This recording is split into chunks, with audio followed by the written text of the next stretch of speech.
आप अभी तक न्यूज देख रहे हैं। मैं हूँ आपके साथ संगीता राव। प्रयागराज में होगा साहित्यिक पार्क का निर्माण। 96 करोड़ रुपए कुबलगत से बनेगा पार्क। पार्क का आकर्षण होगा प्रयागराज के साहित्यकारों की मूर्ति। पार्क में बनेगा ऑडिटोरियम, फूड कोर्ट सहित कई अन्य आकर्षण के केंद्र। ऑडिटोरियम में होंगे साहित्य सम्मेलन और अन्य सांस्कृतिक कार्यक्रम। प्रयागराज के प्रसिद्ध साहित्यकार और कवियों की लगेंगे मूर्तियां और उनके अवतरण और मृत्यु दिवस के रंगारंग कार्यक्रम। पार्क में बने लाइब्रेरी में प्रयागराज एवं देश के प्रसिद्ध साहित्यकारों के पुस्तक रखे जाएंगे। मेयर साहब, आज एक साहित्य पार्क का आपने यहाँ पे भूमि पूजन किया है। इस पार्क का मूल उद्देश्य क्या है? इसमें किस तरीके का आधारशिला होगी और इसमें क्या क्या बनेगा? देखिए, प्रयागराज तीर्थराज है, धर्म और अध्यात्म का क्षेत्र है, शिक्षा का क्षेत्र है। इसी के साथ साथ ये साहित्य का भी तीर्थ है। देश के साहित्य के विकास में प्रयागराज के मूर्धन्य साहित्यकारों की बड़ी भूमिका है। निराला जी, पंत जी, महादेवी वर्मा जी, हरिवंश राय बच्चन जी और जगदीश गुप्त जी, राम कुमार वर्मा जी, ऐसे अनेक मूर्धन्य साहित्यकारों ने भारत के साहित्य को गढ़ने का काम किया है। उन ऐसे सभी मूर्धन्य साहित्यकारों की स्मृति में नगर निगम प्रयागराज के द्वारा इस साहित्य तीर्थ का आज से निर्माण प्रारंभ होगा। इसमें सभी मूर्धन्य साहित्यकारों की प्रतिमाएं, रचनाएं, कन्वेंशन सेंटर, ओपन थिएटर, उनकी जीवनी, उनका कृतित्व और समय समय पर साहित्य के विकास की चर्चा इस साहित्य तीर्थ के माध्यम से होगी और निश्चित रूप से पूरे विश्व को यह साहित्य तीर्थ अपनी ओर आकर्षित करेगा। ऐसी सारी आधुनिक सुविधाएं इस साहित्य तीर्थ में हम लोग बनाने जा रहे हैं और मूल उद्देश्य ये है कि जो नए रचनाकार हैं, साहित्यकार हैं, उनको एक ऐसा प्लेटफार्म मिले जहाँ पर साहित्य की वो साधना कर सकें। तो ये साधना की भी स्थली है अरैल, तो यहीं पर साहित्य तीर्थ बना करके तमाम ऐसे नवागंतुक जो साहित्यकार हैं उनको एक प्रेरणा का स्थल प्राप्त होगा। प्रयागराज के जो हमारे साहित्य प्रेमी हैं उनको भी एक अवसर उपलब्ध होगा। दुनिया भर के साहित्य के विकास की चर्चा इस साहित्य तीर्थ में होगी। उसी निमित्त इस साहित्य तीर्थ की स्थापना की जा रही है। इसमें कितनी लागत होगी? देखिए, अभी 12 करोड़ रुपए की लागत से बन रहा है। इसमें महर्षि वाल्मीकि जी की प्रतिमा आप देख रहे हैं लग चुकी है। बाकी का काम आज से प्रारंभ हो रहा है। इसमें जितने मूर्धन्य साहित्यकार उनकी प्रतिमाएं लगेंगी, एक मुख्य द्वार रहेगा, फिर पुस्तक की आकृति का एक स्टेचू रहेगी और उसमें कन्वेंशन सेंटर भी रहेगा, ओपन थिएटर भी रहेगा, ताकि अनेक साहित्यिक संवाद उस ओपन थिएटर और कन्वेंशन सेंटर पे हो सके, इस प्रकार की व्यवस्था की। पीलीभीत जनपद में एनीमिया मुक्त भारत अभियान का शुभारंभ पीलीभीत जिलाधिकारी ज्ञानेंद्र सिंह की अगुवाई में मुख्य चिकित्सा अधिकारी आलोक शर्मा के द्वारा विकास खंड ललौली खेड़ा क्षेत्र के ग्राम ओडासी में आयुष्मान आरोग्य मंदिर में फीता काटकर प्रारंभ कर दिया गया है। मुख्य चिकित्सा अधिकारी आलोक शर्मा के द्वारा आयुष्मान आरोग्य मंदिर में उपस्थित किशोरियों को एनीमिया बीमारी से लड़ने वाली गोली का वितरण किया गया तथा उन्हें अपने हाथों से ही मुख्य चिकित्सा अधिकारी आलोक शर्मा ने खिलाया। मौके पर उपस्थित CHO सीमा ने मुख्य चिकित्सा अधिकारी को आयुष्मान आरोग्य मंदिर में आने वाले मरीजों को दी जाने वाली सुविधाओं और दवाइयों के बारे में जानकारी। हमको पता है कि आजकल की भाग दौड़ भरी जिंदगी में हम बहुत सारी चीजें मिस कर देते हैं। हमारी खुराक में कई बार बहुत सारी चीजों की कमी रह जाती है। ये खासतौर से हमारी जो बेटियां हैं उनमें अक्सर देखा गया है कि खून की कमी के लक्षण मिलते हैं।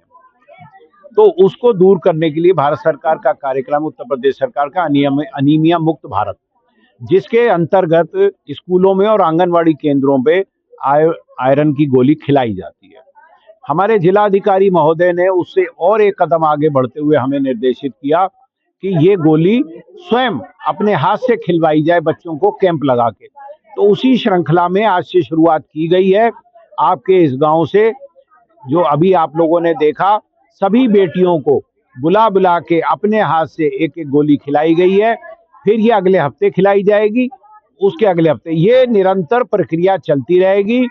और इन बेटियों को बुला बुला के हमारा स्टाफ जो है, इसमें आंगनवाड़ी कार्यकर्ती और जो मनरेगा की बहनजियां हैं, हमारी ANM हैं, CHO हैं, संगनी हैं, ये सब लोग सहयोग करेंगे। और सबसे ज्यादा जरूरी, जैसा आपने देखा, प्रधान जी स्वयं मौजूद थे और सभी इतने लोग आए हुए हैं। ये जन सहभागिता ये आदरणीय जिलाधिकारी जी के निर्देशन पे ये जो जन सहभागिता करते हुए हमने इस अभियान को चलाया है, ये सबसे महत्वपूर्ण बात है इसमें। इससे ये एक हमारा कार्यक्रम नहीं, ये जनता का कार्यक्रम बन गया, ये गांव का कार्यक्रम बन गया है और अब इसकी सफलता में किसी भी तरह का कोई संदेह नहीं रह जाता है। धन्यवाद। ये गोली यहाँ चिकित्सालय में ही खिलाई जाएगी या घर पे जाके खिलाई नहीं, ये ऐसा है, अभी तो कोशिश ये करी जाएगी कि नहीं यहाँ बुला के दी जाए, उसके अलावा स्कूल में, आंगनवाड़ी केंद्र पे, और अगर फिर भी कोई बच्चा रहता है तो उसे ढूंढ के उसको भी खिलाई। एक बच्चे को कितनी खुराक देनी है, कितनी बार खिलानी है? देखिए ऐसा है, ये इन बेटियों को हफ्ते में 1 खुराक देनी है। खबर चंदौली से, जहां पर अवैध असलहा फैक्ट्री का बलुआ पुलिस ने किया खुलासा। छापेमारी के दौरान फैक्ट्री से 3 तमंचा, कई अर्ध निर्मित तमंचा, कारतूस, खोखा बरामद हुआ है। अवैध फैक्ट्री से तमंचा बनाने के भारी मात्रा में उपकरण बरामद हुए हैं। फैक्ट्री संचालक संजय शर्मा और फिर संजू को पुलिस ने किया है गिरफ्तार। आरोपी 3 से 4 हजार में बेचता था तमंचा। घर में आरोपी चला रहा था फैक्ट्री। असलहा सप्लाई के खेल में 2 चंदौली, 1 गाजीपुर, 1 वाराणसी सहित 5 लोग शामिल। 2022 में मुगलसराय कोतवाली के साहूपुरी में अवैध असलहा फैक्ट्री संचालित करते आरोपी हुआ था गिरफ्तार। बिहार चुनाव के मद्देनजर अवैध असलहों की सप्लाई एंगल से भी हो रही है जांच। क्या है? देखिए, बलुआ थाना पुलिस द्वारा कल शाम को एक सूचना मिली थी, जिसके आधार पे बलुआ पुलिस ने एक घर के अंदर दबिश दी थी और उस दबिश के दौरान वहाँ पे भारी मात्रा में जो शस्त्र हैं उनके निर्माण का काम चल रहा था। भारी मात्रा में वहाँ पे कुछ उपकरण भी बरामद हुए हैं। वहाँ पे कुछ निर्मित और अर्धनिर्मित शस्त्र भी बरामद हुए हैं। ये अवैध शस्त्र फैक्ट्री की जानकारी जो बलुआ पुलिस द्वारा जो वर्क किया गया है, इस क्रम में एक व्यक्ति है संजय शर्मा, उसकी गिरफ्तारी वहाँ मौके पे हुई है और इनसे जब पूछताछ की गई है तो 5 व्यक्तियों का और नाम सामने आया है, जिनकी गिरफ्तारी के लिए हम लोगों ने टीम बना दी है। इससे जब आपराधिक इतिहास इसका पूछा गया, जब जानकारी की गई, तो इसके खिलाफ 2019 में 2022 में ऑलरेडी इसके खिलाफ मुकदमे हैं और इन्हीं गंभीर धाराओं में ये व्यक्ति जेल गया था और छूटने के बाद इसने फिर से ये काम शुरू कर दिया था। जो मौके पे बरामदगी हुई है वो है 3 तमंचे, जिसमें 2 निर्मित थे, 1 अर्धनिर्मित था। 2 खोखे बरामद हुए हैं 315 बोर के और 1 खोखा 12 बोर का हुआ है। इसके साथ ही साथ जो भारी मात्रा में बरामदगियाँ हुई हैं उसमें 10 इंजेक्टर हैं लोहे के, 9 ट्रिगर लोहे के, 3 नाल हुई हैं, 4 नाल घिसकर बनाई गई थी। साथ ही साथ कुछ हैमर हुए हैं, ड्रिलिंग मशीन बरामद हुई है, कुछ आरी मशीन बरामद हुई है और भारी मात्रा में उपकरण बरामद करने के बाद सीज सबको किया गया है। प्रॉपर वीडियोग्राफी हुई है और इसमें इस व्यक्ति के खिलाफ संबंधित धाराओं में आर्म्स एक्ट के अंतर्गत मुकदमा पंजीकृत करके इसको जेल भेजा जा रहा है। जानकारी के हिसाब से ये व्यक्ति 3 से 3.5 हजार के रुपए में 1 तमंचा बेचता था और इसको 2 से 3 दिन के अंदर 1 तमंचा बनाने की बात बता रहा है। बाकी और भी पूछताछ इससे की गई है और अन्य अभियुक्तों की भी गिरफ्तारी शीघ्र की जाएगी। ये बात सामने आ रही है, कल बिहार में मतदान है, इसको लेकर भी इसको ऑर्डर मिला था?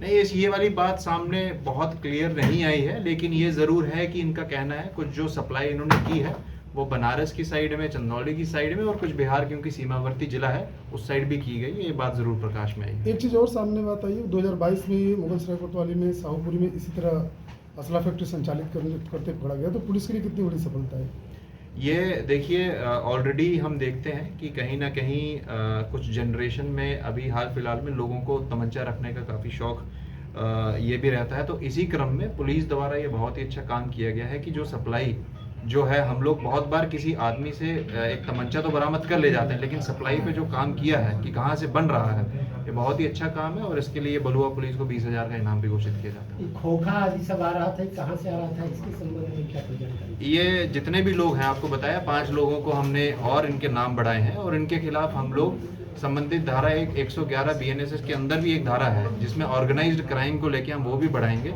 ताकि इन अपराधियों की जो संपत्ति भी है उसको भी कुर्क किया जा सके। डीएपी खाद की समस्याओं को लेकर कांग्रेस कार्यकर्ताओं ने सड़क पर उतरकर जाहिर की नाराजगी। किसानों का सम्मान, अमेठी का अभिमान। केंद्रों पर डीएपी खाद न उपलब्ध होने के चलते किसानों की बड़ी समस्या है।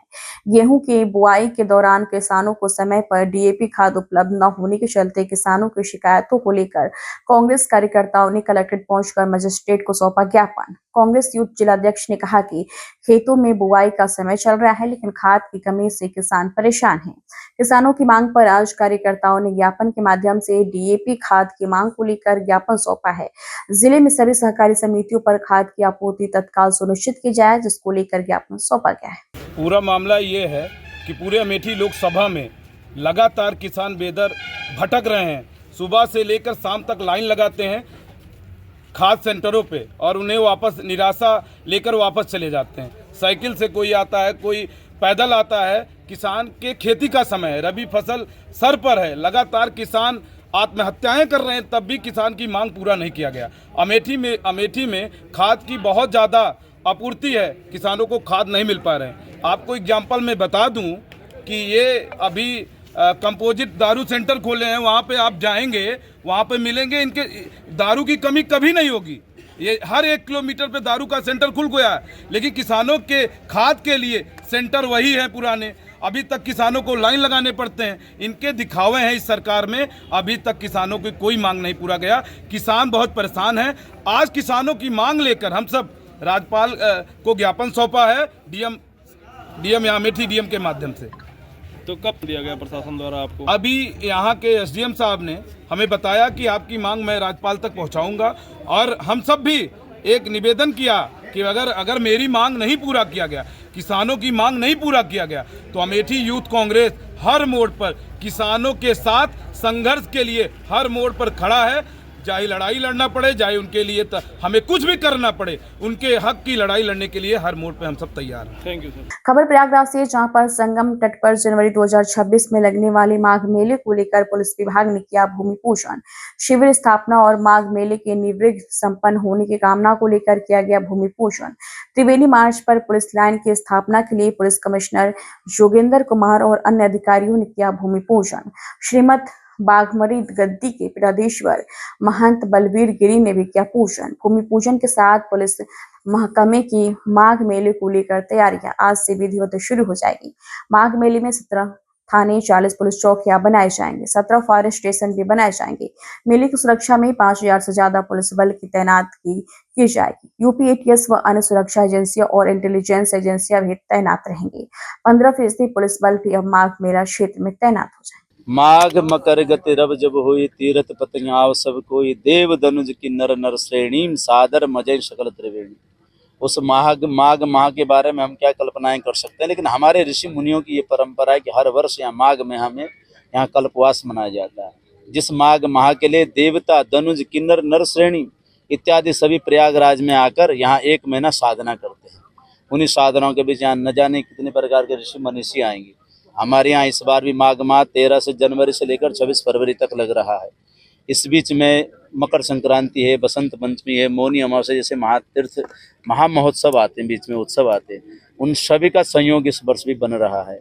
हम सभी का आज के दिन विशेषकर यह रहा कि जो प्रशासन का यहाँ ध्वज स्थापित हो गया, जैसे महात्माओं के ध्वज स्थापित हो गए, जैसे प्रशासन का ध्वज स्थापित हो गया कि आज से प्रयागराज की धरा पर इस कुंभ क्षेत्र में आज से जो कार्य प्रगति पर शुरू होने लग जाएंगे, ताकि कुछ समय के बाद जो भी अतिथि यहाँ आएंगे उनके लिए व्यवस्था सुचारू रूप से हो सकेगी।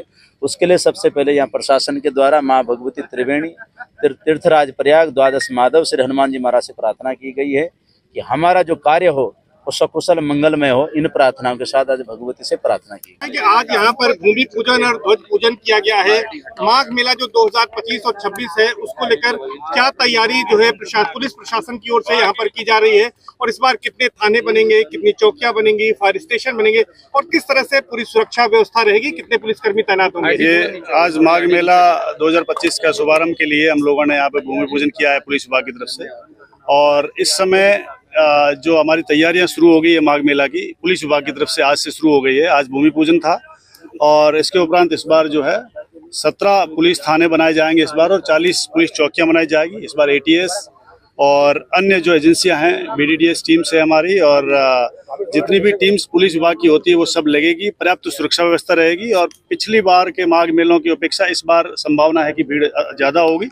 इसके दृष्टिगत हम लोग अधिक संसाधनों की और अधिक पुलिस बल की व्यवस्था कर रहे हैं और इसका जो है पर्याप्त सुरक्षा सुनिश्चित करते हुए और ये त्रिवेणी धाम पर हम लोग माघ मेला 2025 की भव्य शुभारंभ अब आज शुरू कर दिया गया। महाकुंभ में AI का बेहतर प्रयोग किया गया था, इस बार किस तरह से माघ मेले में हम लोग माघ मेले में जो पिछली साल कुंभ मेले में जो तैयारियां और जो नए एक्सपेरिमेंट्स किए गए हैं उन सबको हम लोग प्रयोग इस बार भी लेंगे ताकि हमारी सुरक्षा व्यवस्था और ज्यादा मजबूत हो सके। ट्रैफिक प्लान को लेकर क्या तैयारी की गई है, खासतौर पर जो पर्व के दिनों में भीड़ बहुत आती है? ट्रैफिक को लेकर के हम लोगों ने ट्रैफिक की जो हमारी पार्किंग है वो चिन्हित कर ली गई है। इस बार थोड़ी पार्किंग ज़्यादा बनाएंगे हम लोग और भीड़ को सही तरीके से संभालने के लिए पर्याप्त ट्रैफिक पुलिस की भी ड्यूटियां लगाई जाए। स्नान घाट की बात की जाए तो स्नान घाट कितने बनाए गए हैं? अभी इस बारे में हम आपको अभी प्रेस नोट जारी करके बता देंगे। इसके अलावा बात करें, जो पुलिसकर्मी यहाँ पर तैनात होते हैं वो यहाँ आने वाले, क्योंकि यहाँ पर ड्यूटी अलग प्रकृति की होती है, उनके सदव्यवहार हो, अच्छा व्यवहार करें लोगों को। पहले भी जैसा कि आपको जानकारी है, इस तरह की पहले भी आपको जैसी जानकारी है कि कुंभ मेले में भी और पिछले कुंभ मेले में भी और बीच में माघ मेले में भी इसी तरीके के पुलिसकर्मियों की ड्यूटी लगाई गई है और उनको सही ट्रेनिंग दी गई है और ट्रेनिंग इस तरीके की दी गई है कि वो सदव्यवहार करे और पब्लिक के साथ अच्छा व्यवहार करते हुए उनको धार्मिक स्थल पर आने वाले श्रद्धालुओं को बहुत अच्छी तरह से दर्शन करा सके। इस तरीके की भूमिका में इस बार भी पुलिस रहेगी। क्या कुछ ऐसे पुलिसकर्मी को भी शामिल किया गया जो पहले मेला ड्यूटी कर चुके हैं? इस तरह के कुछ पुलिसकर्मी हम लोग ड्यूटी में मांगे हैं नाम हम लोगों ने, तो वो पुलिसकर्मी अवश्य आएंगे जो पहले भी माघ मेले और कुंभ मेले में जिनको एक्सपीरियंस है और अनुभव है, उनके अनुभव का लाभ उठाएंगे। नोडल अधिकारी भी आपकी ओर से? नोडल अधिकारी हमारे नीरज पांडे नियुक्त कर दिए गए हैं। उन्होंने पहले भी माघ मेला भी कराया है, कुंभ मेला भी कराया है और हमारे सहायक नोडल अधिकारी जो है श्री विजय आनंद है जो ADCP हैं और उसके एक अधीनस्थ और भी है ACP रैंक के जो जोशी के ACP है विमल कुमार मिश्रा और नीरज पांडे जो है DCP है और ओवरऑल माघ मेला के इंचार्ज रहेंगे। खबर प्रयागराज से, जहां पर पूरे उत्तर प्रदेश में नवंबर के माह में यातायात निरीक्षण अभियान का आगाज किया जाता है। 1 नवंबर से 30 नवंबर तक चले इस 1 महीने के अभियान में उत्तर प्रदेश यातायात पुलिस द्वारा बिना हेलमेट, रॉन्ग साइड से चलने वाले 2 पहिया वाहनों, बिना कागज और वैध दस्तावेजों के चलते वाले वाहनों एवं ओवरलोड बड़ी और छोटी कमर्शियल व्हीकल्स के खिलाफ अभियान चलाया जाता है। इस अभियान के तहत न केवल यातायात माह के अनुरूप नियमों का पालन करने के लिए आवश्यक दिशा निर्देश दिए जाते हैं, बल्कि इस दौरान नियमों का उल्लंघन करने वाले वाहनों के खिलाफ चालान काटने की व्यवस्था सुचारू रूप से की जाती है। इसी के तहत प्रयागराज में एक बृहद कार्यक्रम के तहत यातायात महक पालन कराया जा रहा है, जिसके चलते प्रयागराज पुलिस कमिश्नर योगेंद्र कुमार ने ट्रैफिक पुलिस लाइन से इस माह की शुरुआत की। लगभग यातायात माह के पहले सप्ताह में ही 5000 से ज्यादा चालान काटे जा चुके हैं तथा 300 से ज्यादा गाड़ियों को नियमों के उल्लंघन करने के कारण सीज करने की कवायद भी की गई। SP दीपक भुक्कड़ की पुलिस ने बड़ी तस्करी गैंग का भंडाफोड़ किया है। 2 करोड़ से अधिक नकदी व 1 करोड़ का गांजा व स्मैक मानिकपुर पुलिस ने बरामद किया है। गिरोह की सरगना रीना मिश्रा समेत 5 तस्करों को मनिकपुर पुलिस ने किया है गिरफ्तार। जेल में बंद माफिया राजेश मिश्रा चला रहा था बड़ी तस्करी गैंग। SSP पश्चिम ब्रिजनंदन राय, सीओ कुंडा अमरनाथ गुप्ता के निर्देशन में महानीपुर कोतवाली नरेंद्र सिंह ने छापेमारी कर माफियाओं के काले कारनामों का किया खुलासा। माफिया राजेश व उनकी पत्नी रीना की पूर्व में 3 करोड़ से अधिक अचल संपत्ति हो चुकी है। देखिए, मानिकपुर जो पुलिस टीम है उसको सीओ कुंडा जो है उस टीम को लीड कर रहे थे और उनके द्वारा मानिकपुर में एक राजेश मिश्रा जो ड्रग माफिया है और वो अभी जेल में निरुद्ध है, तो उसके घर पे ये दबिश दी गई थी और उसमें भारी मात्रा में कैश और ड्रग्स जो है वो मिली है। जो वहाँ पे कैश जो बरामद हुआ है उसमें 2 करोड़ 1,55,345 नगद जो कैश है वो मिला है। वो डिफरेंट डिनोमिनेशन में है, उसमें 500, 100, 200, 50, 20 और 10 इनके नोट्स जो हैं वो बरामद हुए हैं। इसके साथ साथ वहीं से लगभग 6 किलोग्राम गांजा और 577 ग्राम जो स्मैक है वो मिली है, 570 ग्राम। ये जो ड्रग है इसकी कीमत लगभग 1 करोड़ के आसपास है। तो कुल मिला के नगद और जो हमारी ड्रग मिली है उसकी लगभग 3 करोड़ के आसपास की कीमत का जो सामान जो है वो वहाँ पे बरामद हुआ है। इसमें हमने 5 जो अभियुक्त हैं उनको गिरफ्तार किया गया है, जिसमें राजेश मिश्रा जो है उसकी पत्नी, उसका एक लड़का और एक उसकी लड़की, वो इसमें गिरफ्तार हुए हैं, जिसमें रीना मिश्रा, विनायक मिश्रा और कोमल मिश्रा। उसके अलावा यश मिश्रा और अजीत कुमार मिश्रा जो इनके पटीदार हैं, उन दोनों को भी वहीं से गिरफ्तार किया गया है और उन्हीं के कब्जे से उनके जो ये मकान है जिसमें रेड की गई थी उसी से ये कैश जो है वो बरामद हुआ है। इसमें अग्रिम जो कार्रवाई है वो पुलिस के द्वारा की जा रही है और पुलिस जो टीम थी इसमें उसको मेरी तरफ से 25,000 रुपीज का रिवॉर्ड भी दिया गया है। सर कितने घंटों तक नोट गिनती हुई है, कैसे आप लोग यहाँ तक पहुंचे? देखिए ये इनिशियली हमें इनपुट एक ये मिली थी कि उसकी वाइफ जो रीना मिश्रा है, राजेश मिश्रा की वाइफ, उन्होंने उसके जमानत में कुछ फर्जी प्रपत्र लगाए हैं। तो जो जामीनदार जिसके डॉक्यूमेंट्स लगे थे उसको जब थाने पे बुलाया गया वेरिफिकेशन के लिए, उसने ये बताया कि मेरे द्वारा ना तो इनके बेल के लिए कोई प्रपत्र दिए गए हैं और इन्होंने हमारे डॉक्यूमेंट्स का मिसयूज किया है। उसी में एक एफआईआर दर्ज हुई थी और उसी एफआईआर में आगे की कार्रवाई करते हुए जो सीओ कुंडा और थाना मानिकपुर की टीम ने वहाँ पे दबिश दी थी और उसी में ये जो कैश की और जो ड्रग्स हैं उसकी बरामदगी हुई है। और इसमें क्योंकि डिनोमिनेशंस 10, 20, 100, 200, 500 की कैश भारी मात्रा में था, उसकी काउंटिंग में लगभग 22 घंटे जो है पुलिस टीम को लगे हैं और इसमें अगली जो कार्रवाई है पुलिस के द्वारा वो फिलहाल आज की खबरों में इतना ही। जल्दी हाजिर होंगे कुछ और बड़ी खबरों के साथ, तब तक के लिए दीजिए इजाजत। नमस्कार।